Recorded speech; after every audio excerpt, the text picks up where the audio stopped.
Hey, what's up guys, Razi back with another video, and in this video I'm going to share a few tips so that you can choose the best components for your custom built PC. So let's get started. So number one is the SSD. So in case you're choosing an SSD, make sure you don't buy the SATA SSD. So if you can see the SATA one, so this is relatively slower when compared to the PCIe enabled NVMe SSDs. So I prefer NVMe SSDs instead of SATA SSDs. So the difference you can also see is that the PCIe slot on your motherboard does not support the SATA enabled SSD. So right now you can see that my SSD is placed in this segment of my motherboard, but if it is a PCIe enabled SSD, I can plug it into this. So this is a faster port for my motherboard, but I don't have a NVMe SSD. So this is the number one tip I would suggest if you are using an SSD for your motherboard. Make sure to get the PCIe enabled NVMe SSD instead of the SATA SSD. So coming to the tip number two, choosing the best processor. So if you are taking any of the top segment AMD Ryzen processors, you have to see whether it is having the integrated graphics or not. So the processors with integrated graphics have a G at the end of them. For example, 3200G is an Ryzen processor which is having integrated graphics. Right now this processor is not having an integrated graphics, so I have to use a dedicated graphic card to support this graphic, to support the display. So even if the custom build is completely ready with this processor, without the graphic card it won't show the output in the monitor. So this is one point you have to keep in mind when you are choosing the CPU. So talking about the graphic cards, I made a completely separate video, you can go and check it out.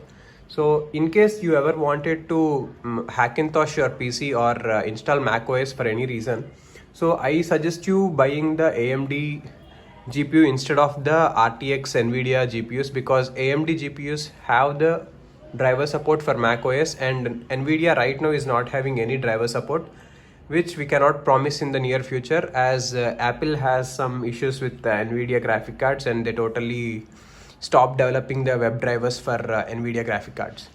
So that is point number three. Coming to the point number four, tip number four is the PSU, choosing the best PSU for your PC. So right now I am having the Gigabyte 700 watt PSU.